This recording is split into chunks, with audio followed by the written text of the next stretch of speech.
ತುಂಬ ಸಿಂಪಲಾಗಿ ಹೇಳ್ಬಿಟ್ರು. ಸೊ, ಏನಾದರೂ ಅವ್ರು ಯಾವ ಥರ ಇದಾರೆ ಆ ಥರ ಅಕ್ಸೆಪ್ಟ್ ಮಾಡ್ಕೊಳ್ಳೋ ಮೈಂಡ್‌ಸೆಟ್ ನಿಮಗಿತ್ತು ಅಂದರೆ ಅಪ್ರೋಚ್ ಮಾಡಿ. ಹೇಗೆ ಕಾಂಟ್ಯಾಕ್ಟ್ ಮಾಡಬೇಕು ಅಂತಲೂ ಹೇಳ್ಬಿಡ್ತಾರೆ. ಅಯ್ಯಯ್ಯೋ! ಮದುವೆ ಆಗೋ ಪ್ಲಾನ್ಸ್ ಇದೆಯಾ ಐಶ್ವರ್ಯ ಅವ್ರಿಗೆ? ಅದ್ರ ಬಗ್ಗೆ ಯೋಚನೆನೇ ಮಾಡಿಲ್ಲ actually to be very honest. ಸಿಂಗಲ್ಲಾ? ಹಾಂ, ಸಿಂಗಲ್ಲೇ. ಬಟ್ ಅದ್ರ ಬಗ್ಗೆ ಯೋಚನೆ ಇಲ್ಲ ಸದ್ಯಕ್ಕೆ.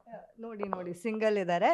ಈ ಥರ ಲಿಸ್ಟ್ ಹೇಳ್ಬಿಟ್ಟಿದ್ದಾರೆ. ಇವಾಗೆಲ್ಲ ನೀವು ಟಿಕ್ ಹಾಕೋಬೋದು. ಯಾಕಂದ್ರೆ ನಾನು ನನ್ನ ಪರವಾಗಿ ಕೇಳ್ತಿಲ್ಲ, ಸಾಕಷ್ಟು ಜನ ಗಂಡು ಹುಡುಗರ ಪರವಾಗಿ ಕೇಳ್ತಾ ಇದ್ದೀನಿ. ನೋಡಿ ನಾಚ್ಕೊಳ್ತಾ ಇದ್ದಾರೆ, ಸ್ವಲ್ಪ ಝೂಮ್ ಹಾಕ್ರಪ್ಪ. ಐ ಥಿಂಕ್ ಇವಾಗ ತಾನೇ ಬಿಗ್ ಬಾಸ್ ಮನೆಯಿಂದ ಆಚೆ ಬಂದಿದ್ದೀನಿ. ಇನ್ನೂ ಟ್ರಾನ್ಸಲ್ಲಿದ್ದೀನಿ ನಾನು. ಇದ್ರ ಬಗ್ಗೆ ಎಲ್ಲ ಥಿಂಕ್ ಮಾಡಿಕೊಂಡ್ರೆ ಐ ಥಿಂಕ್ ನಾನು ಮೆಂಟಲ್ ಆಗೋಗ್ತೀನಿ ಅನಿಸುತ್ತೆ. ಬಿಕಾಸ್ ಮ್ಯಾರೇಜ್ ಅನ್ನೋದು ಒಂದು ದೊಡ್ಡ ಇನ್ಸ್ಟಿಟ್ಯೂಷನ್ನು, ಒಂದು ದೊಡ್ಡ ರೆಸ್ಪಾನ್ಸಿಬಿಲಿಟಿ. ಐ ಥಿಂಕ್ ತುಂಬ ಸೀರಿಯಸ್ ಆಗಿ ತೊಗೊಬೇಕು ಆ ವಿಚಾರನ. If you are not prepared I don't think ಆ ಸ್ಟೆಪ್ನ ತೊಗೊಬಾರ್ದು.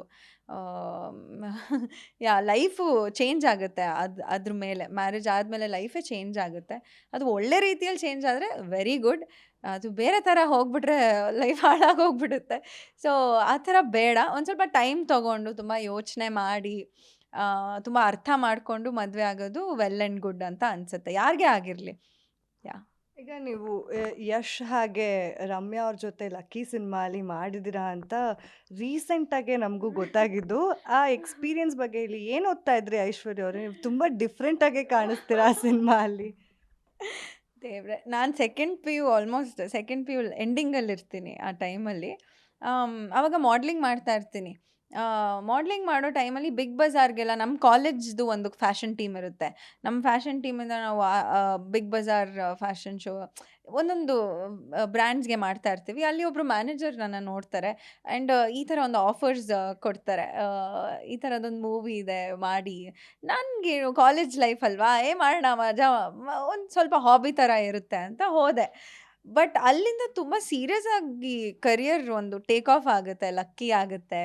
ಅದಾದಮೇಲೆ ಹಾಫ್ ಮೆಂಟಲ್ ಸಿನಿಮಾದಲ್ಲಿ ಒಂದು ಸಾಂಗ್ ಮಾಡ್ತೀನಿ. ಆ ಸಾಂಗ್ನ ನೋಡಿ ಸಪ್ನೋ ಕಿ ರಾಣಿಯಲ್ಲಿ ಹೀರೋಯಿನ್ ಚಾನ್ಸ್ ಸಿಗುತ್ತೆ. ಸೃಜನ್ ಲೋಕೇಶ್ ಅವರು ಹೀರೋ ಆಗಿರ್ತಾರೆ ಆ ಸಿನಿಮಾಗೆ. ಅಲ್ಲಿಂದ ನನ್ನ ಜರ್ನಿ ಸ್ಟಾರ್ಟ್ ಆಗುತ್ತೆ. ವೆರಿ ಡೆಸ್ಟಿನಿ ಇದು ಅಷ್ಟೇ, ಬೇರೆ ಏನೂ ಇಲ್ಲ ಇದಕ್ಕೆ. ಆ್ಯಕ್ಟ್ರ್ ಆಗಬೇಕು ಅಂತ ನಾನು ಯಾವತ್ತೂ ಬಯಸಿರೋಳೇ ಅಲ್ಲ. ಕಲಾವಿದೆ ಆಗ್ತೀನಿ ಅಂತ ನಾನು ಕನಸಲ್ಲೂ ಅಂದ್ಕೊಂಡಿರಲಿಲ್ಲ. ಬಟ್ ಇದೆಲ್ಲ ಡೆಸ್ಟಿನಿ, ಗಾಡ್ ಗಿಫ್ಟ್ ಅಷ್ಟೆ.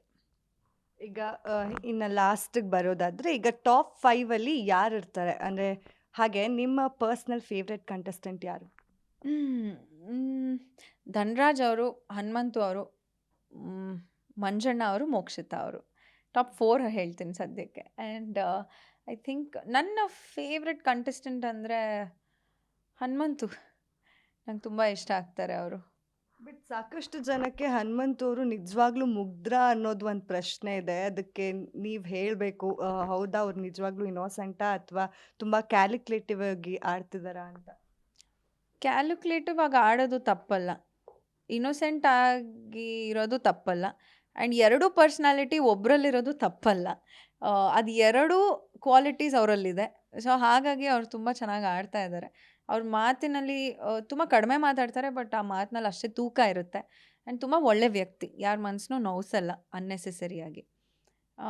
ಐ ಥಿಂಕ್ ಈ ಎಲ್ಲ ಕ್ವಾಲಿಟೀಸ್ ಅವರ ವ್ಯಕ್ತಿತ್ವ ಎತ್ತಿ ಹಿಡಿಯುತ್ತೆ. ಆ್ಯಂಡ್ ಟಾಸ್ಕಿಗೆ ಬಂದಾಗ 100% ಟಾಸ್ಕ್ ಆಡಿ ತುಂಬ ಪ್ರಯತ್ನ ಮಾಡ್ತಾರೆ.